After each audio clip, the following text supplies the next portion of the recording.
The certified letter trembled in Marcus's hands as he read the eviction notice. 30 days to vacate the home he'd poured his life savings into. Karen Henderson stood on his porch, arms crossed, a twisted smile playing at her lips. "The HOA board has spoken," she declared, her voice dripping with satisfaction. But, as Marcus would soon discover, Karen's reign of terror was built on the most explosive lie imaginable, one that would transform her from predator to prey in the most devastating way possible. The first sign of trouble came on a Tuesday morning.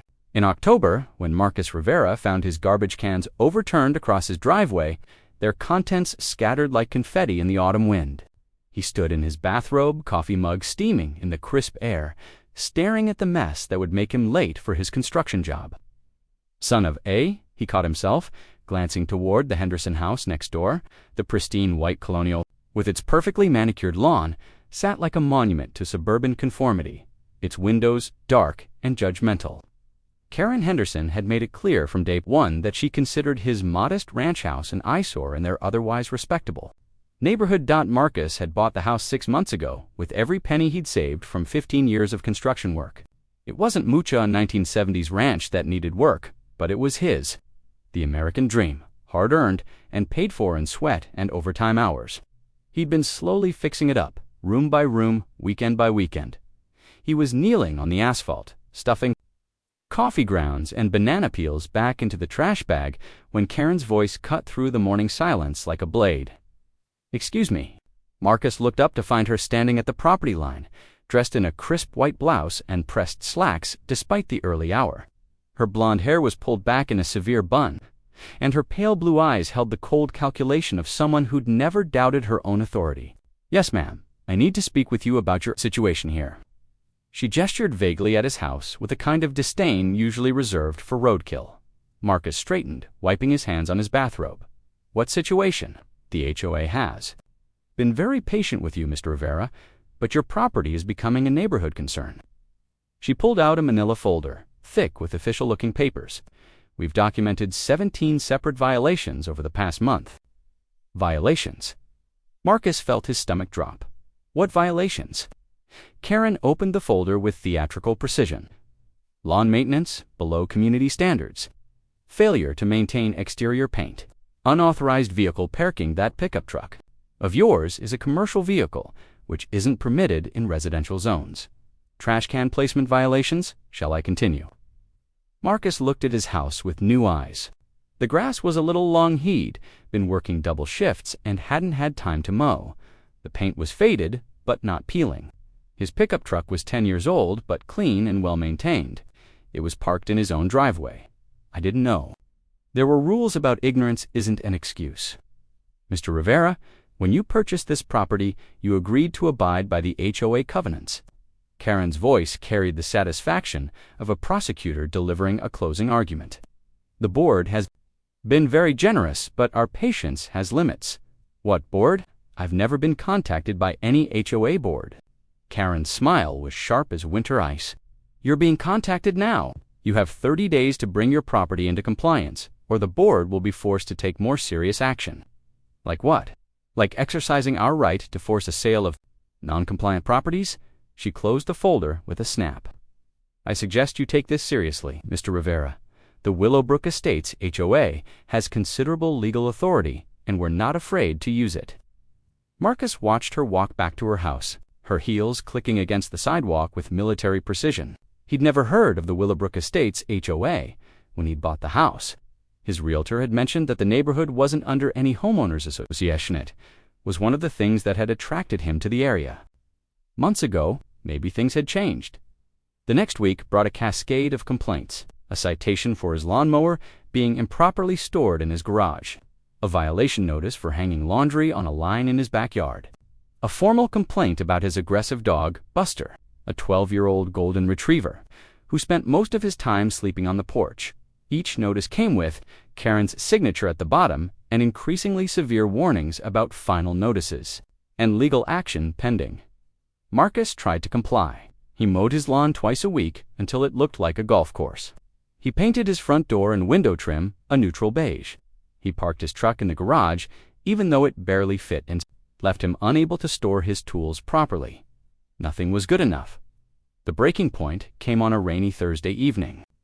Marcus had just gotten home from a 14-hour day installing drywall in a new office building. His back ached, his hands were cramped, and all he wanted was a beer and a hot shower. Instead, he found Karen Henderson standing in his driveway, photographing his house with a professional-looking camera. "Can I help you?" he called out, exhaustion making his voice sharper than he intended. Documenting violations for the board, she replied without looking up. "Your gutters are overflowing. That's a drainage violation that could affect neighboring properties." Marcus looked up at his gutters. They were full of autumn leaves. Every gutter in the neighborhood was full of leaves. It had been raining for 3 days straight. "I'll clean them this weekend. The violation has already been documented." Karen lowered her camera and fixed him with a stare that could have frozen hellfire. "The board is meeting Monday night to discuss your case. I have to tell you, Mr. Rivera, the mood isn't favorable." "What's that supposed to mean?" "It means you should start looking for alternative housing arrangements." She turned to leave, then paused. "Oh, and Mr. Rivera, the board has decided to assess a fine for each day these violations continue. $200 per day per violation. That's $1,400 per day, starting tomorrow." Marcus felt the blood drain from his face. $1,400 a day? That's insane. "I can't afford then. You should have thought of that before you chose to disregard community standards." Karen's voice was silk wrapped around steel. "Good evening, Mr. Rivera." She walked away, leaving Marcus standing in the rain, watching his American dream crumble like wet cardboard. That night, Marcus sat at his kitchen table with a calculator, a legal pad, and a growing sense of panic. At $1,400 a day, he'd owe over $10,000 by the end of the week. Even if he fixed every violation immediately, he'd still be facing a debt that would force him to sell his house. He called his realtor, Janet Morrison, who'd helped him buy the property. HOA. Janet's voice was puzzled. "Marcus, honey, that neighborhood doesn't have an HOA. I specifically remember telling you that was one of the selling points. But this woman, Karen Henderson, she's been Karen Henderson." Janet's tone sharpened. "Tall blonde woman, lives in the white colonial on Maple Street. That's her. Oh, honey." Janet's sigh was heavy with recognition. "You've got a problem. Karen Henderson has been trying to establish an HOA in that neighborhood for years. The residents keep voting it down because they don't want the restrictions. Or the fees." Marcus felt a spark of hope. "So she can't actually fine me." "Not if there's no HOA, she can't." "But Marcus, you need to be careful. Karen Henderson is, well, she's got connections. Her husband used to be on the city council, and she knows people in the planning department. She's been known to make life difficult for people who cross her. More difficult than $1,400 a day in fines. Just be careful, honey. Document everything. And maybe talk to a lawyer." Marcus hung up, feeling slightly better, but still wary. If Karen Henderson was running some kind of scam, he needed proof. And if she was trying to intimidate him into selling his house, she'd picked the wrong guy to mess with. The next morning, Marcus drove to the county courthouse and spent his lunch break researching property records. His house, along with the entire Willowbrook development, had been built in 1974. There were no recorded HOA documents, no covenants, no restrictions beyond standard city zoning requirements. Karen Henderson was running a con game. But knowing the truth and proving it were two different things. Marcus spent the weekend documenting his research, printing property records, and preparing for Monday night's supposed board meeting. He also called his cousin Eddie, who worked as a paralegal. "Downtown, you need to be careful how you handle this," Eddie warned. "If she's been filing fake legal documents or impersonating an official organization, that's fraud. But if you accuse her without solid proof, she could sue you for defamation. So what do? Document everything. Record everything you can. Legally record, and be smarter than she is." Monday night arrived with the kind of cold rain that made autumn feel like winter's cruel older brother. Marcus sat in his living room, watching through the window as lights came on in houses throughout the neighborhood. He'd been tempted to call Karen's bluff, to simply ignore the supposed board meeting and let her make the next move. But at 7:30, his doorbell rang. Karen Henderson stood on his porch, flanked by two men in cheap suits. She held a document in a plastic sleeve, protected from The certified letter arrived at 8:47 a.m. on a Tuesday, delivered by a postal worker who looked apologetic as he handed it over. Marcus signed for it with steady hands, though his pulse hammered against his throat like a caged bird. Inside his kitchen, under the harsh fluorescent light that made everything look like a crime scene, Marcus tore open the envelope. The letterhead was impressive thick paper, embossed logo, the kind of official presentation that would intimidate most people into compliance. The document was 3 pages of dense legal language, but the bottom line was crystal clear. Marcus had 14 days to vacate his property or face forcible removal. The notice was signed by Karen Henderson as HOA president and notarized by someone named Robert Kellerman. Marcus set the letter down and reached for his phone. His cousin Eddie answered on the second ring. "She's escalating," Marcus said without preamble. "Eviction notice, notarized, and everything." "Jesus, Marcus. She's either completely delusional or she's got something planned that I don't know about." Marcus stared at the letter, his mind racing. "Eddie, I need you to check something for me. Can you run a background check on Karen Henderson and someone named Robert Kellerman?" "I can try. What are you thinking?" "I'm thinking that if she's willing to forge legal documents, she might have help." "Marcus, if she's got legal backing, this could get messy fast." "You might? Want to think about just selling the house and moving on? This is my home, Eddie. I've put everything into it. I'm not running." "Then you better be ready for war, because that's what this is turning into." Marcus spent the morning at the county courthouse, this time armed with specific questions and a growing sense of urgency. The clerk in the property records office was a middle-aged woman named Dorothy, who'd been helping him research his case.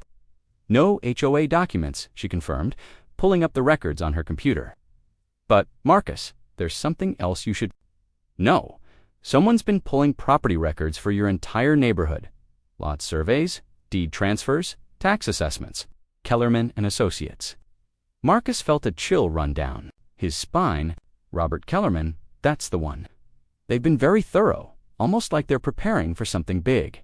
Just running a simple scam was part of something larger, more organized." That afternoon, Marcus drove to the offices of Kellerman and Associates. The building was a converted Victorian mansion in the legal district, its brass nameplate gleaming in the autumn sun. Through the tall windows, he could see people in expensive suits moving with the kind of purpose that cost $300 an hour. He parked across the street and waited. At 4:30 p.m., Karen Henderson emerged from the building, walking beside a tall man in a charcoal suit. They stood on the steps for several minutes, their conversation animated but inaudible. The man handed Karen a manila envelope, then watched as she walked to a black Mercedes parked at the curb. Marcus followed the Mercedes, staying 3 cars back as it wound through the downtown streets. Karen drove with the confidence of someone who owned the roads, changing lanes without signaling, parking wherever she pleased. She stopped at a coffee shop on 5th Street, the kind of place that served $20 lattes to people who thought money could buy sophistication. Marcus parked and watched as she met with another woman, elderly, well-dressed, carrying herself. With the bearing of old money, through the window, Marcus could see them spreading documents across their table. Karen was pointing to something, her gestures sharp and emphatic. The older woman nodded, then reached into her purse and pulled out a checkbook. Marcus felt his stomach drop. Whatever Karen was planning, she was getting financial backing for it. He was so focused on the scene in the coffee shop that he almost missed the man approaching his truck. Almost. "You, Marcus Rivera." The voice was gravelly, professional. Marcus turned to find a man in his 50s standing beside his driver's side window, medium height, broad shoulders, the kind of steady presence that suggested law enforcement or military background. "Depends who's asking." The man smiled and pulled out a business card. "Tom Bradley, private investigator. I think we need to talk." Marcus looked at the card, then at the man. "About what?" "About Karen Henderson and her little real estate scheme, and about how you're about to become very rich if you play this right." They met at a diner on the outskirts of town, the kind of place where the coffee was strong and the waitresses called everyone Hun. Tom Bradley ordered pie and coffee, then spread a manila folder across the scratched Formica table. "I've been working on this case for 8 months, he said, his voice low and steady. Karen Henderson is part of a real estate acquisition scheme that's been operating in 3 states. They target lower-income homeowners in gentrifying neighborhoods, create fake HOA violations to force sales, then flip the properties for massive profits. Marcus stared at the photographs in the folder. Karen Henderson meeting with various people, always in expensive locations, always with legal documents or checks changing hands. How many people? 17 that we know of. Maybe more. Tom's expression was grim. The scheme is sophisticated. They create fake HOA documents, file fraudulent liens, even bribe city officials to harass homeowners with code violations. Most people just give up and sell rather than fight. But not me. No, not you. And that's why you're valuable to our case. Tom leaned forward. My client is a federal prosecutor building a RICO case against the entire operation. We need someone on the inside, someone who can document their methods and maybe even wear a wire. Marcus felt the world tilt around him. A wire? Karen Henderson is getting desperate. She's invested too much in your case to back down now. She's going to make mistakes, and when she does, we need to be ready to catch her. What's in it for me? Tom's smile was sharp. Justice, and about $2 million in damages when the federal case is resolved. Marcus sat back in the booth, his mind reeling. $2 million. Justice, the chance to not just save his home, but to destroy the people who'd tried to steal it from him. What do you need me to do? Keep doing what you're doing. Document everything. Record what you can legally record. And when Karen makes her next move, and she will make a next move, you call me immediately. Tom left first, disappearing into the parking lot like smoke. Marcus sat alone in the diner, staring at the business card and the folder of photographs. Everything had changed in the space of an hour. He wasn't just fighting for his house anymore, he was fighting for 17 other families who'd been victimized by Karen Henderson's greed. The next morning brought another surprise. Marcus was getting ready for work when his doorbell rang. He opened it to find a young woman in a professional pantsuit, carrying a briefcase and wearing the kind of smile that sold insurance and political candidates. Mr. Rivera, I'm Jennifer Walsh from Sunrise Property Management. I understand you might be interested in selling your home. Marcus felt his pulse quicken. Well, we received information that you might be facing some HOA difficulties. We specialize in helping homeowners resolve these kinds of situations quickly and painlessly by buying their houses. Jennifer's smile never wavered. We can offer you a fair price and handle all the legal complications. No fees, no hassles, no more dealing with HOA boards or violation notices. What kind of price? Based on current market conditions and the UA circumstances, we could offer you $1,000. Cash, closing in 1 week. Marcus almost laughed. His house was worth at least $150,000, even with the repairs it needed. $60,000 was insulting. I'm not interested. Mr. Rivera, I think you should consider our offer carefully. HOA legal battles can be very expensive, and there's no guarantee you'll win. We're offering you a chance to walk away with cash in your pocket and your credit intact. My credit is fine. Faltered. But if this goes to court, if there are judgments against you, well, these things have a way of snowballing.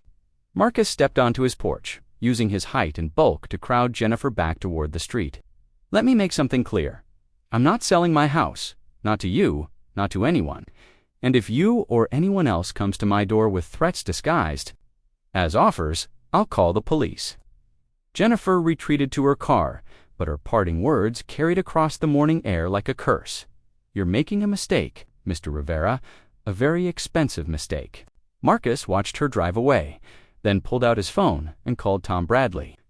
They're accelerating the timeline, he told the private investigator. Property management company just offered me $60,000 for a house worth $150. Sunrise Property Management. That's the one. Tom's chuckle was dark. Jennifer Walsh, she's been working with Karen Henderson for 2 years. This is good, Marcus. It means they're getting desperate. It means they're getting dangerous. Same thing in this business. Listen, I'm going to get you a recording device. Small, undetectable.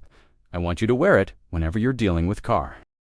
Detective Martinez arrived at 9:03 a.m. in a city vehicle that looked official enough to fool most people.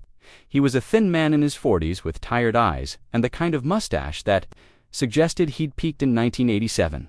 Behind him came two other men, carrying clipboards and measuring devices, the whole production designed to look legitimate. Marcus met them at his front door, Tom Bradley's recording device hidden beneath his work shirt like a secret weapon.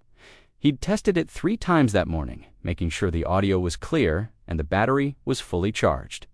Mr. Rivera, Detective Martinez, City Code Enforcement. These are Inspectors Johnson and Williams.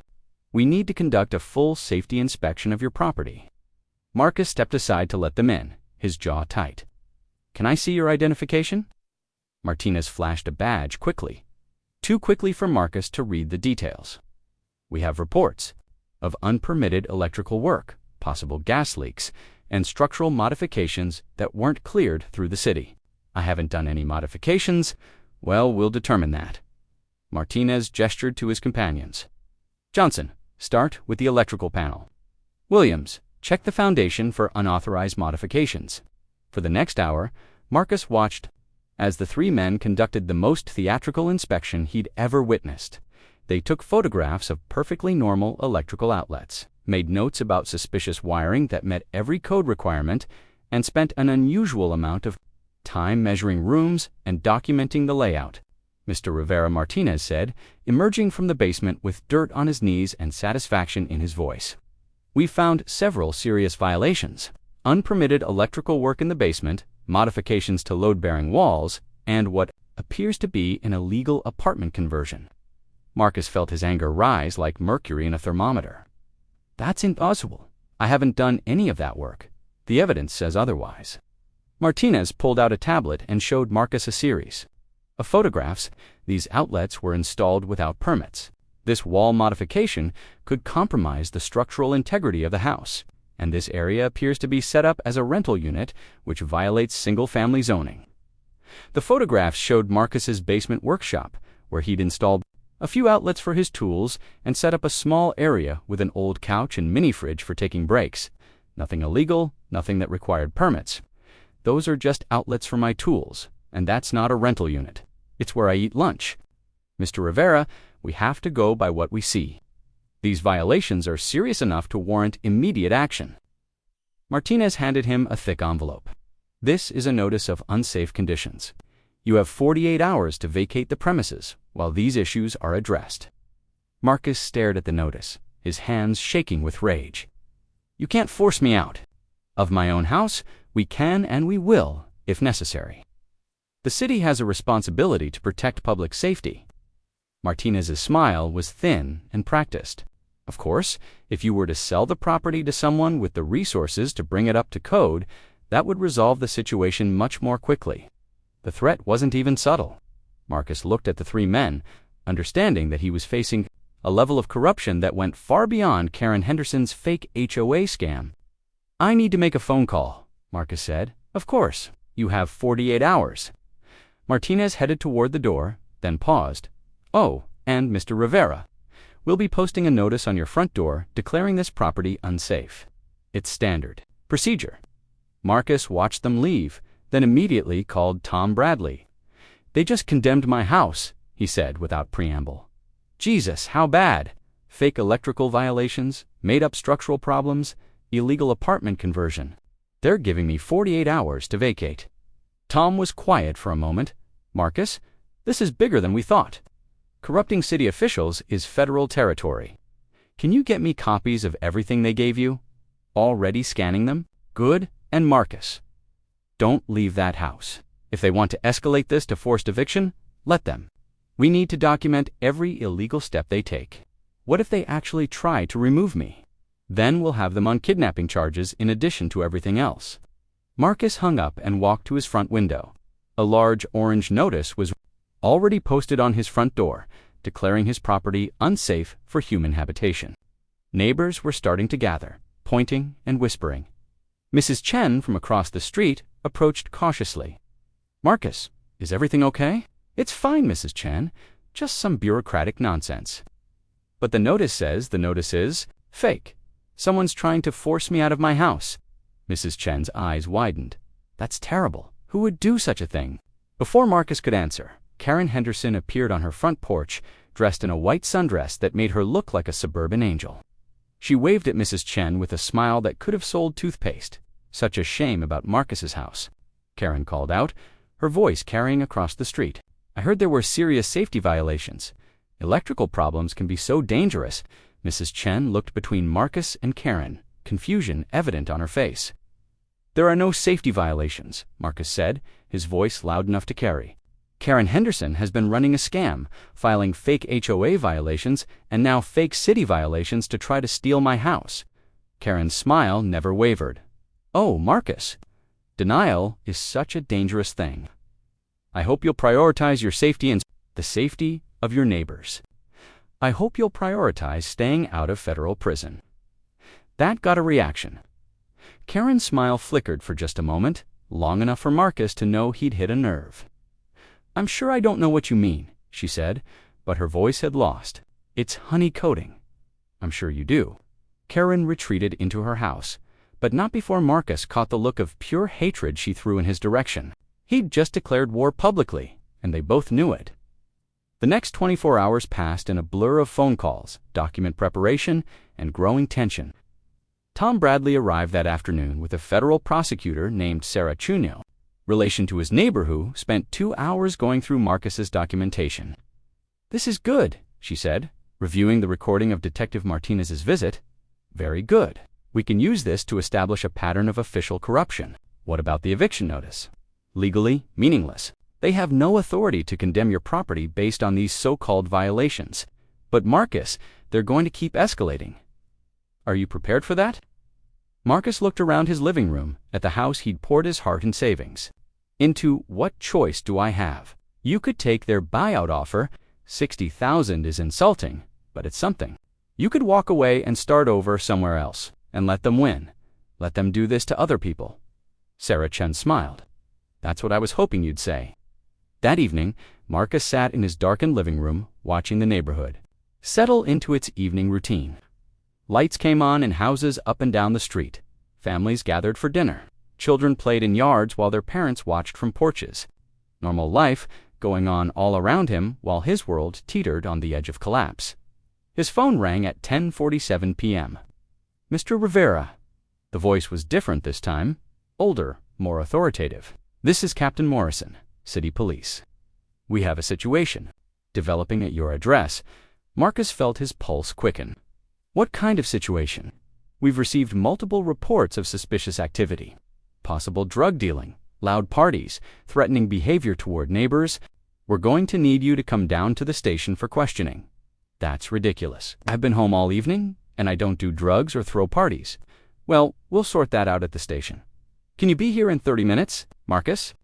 Looked out his window. The street was quiet, peaceful. No signs of any disturbance. I'd like to see a warrant. Mr. Rivera, we can do this the easy way or the hard way. We have multiple witness statements about criminal activity at your address.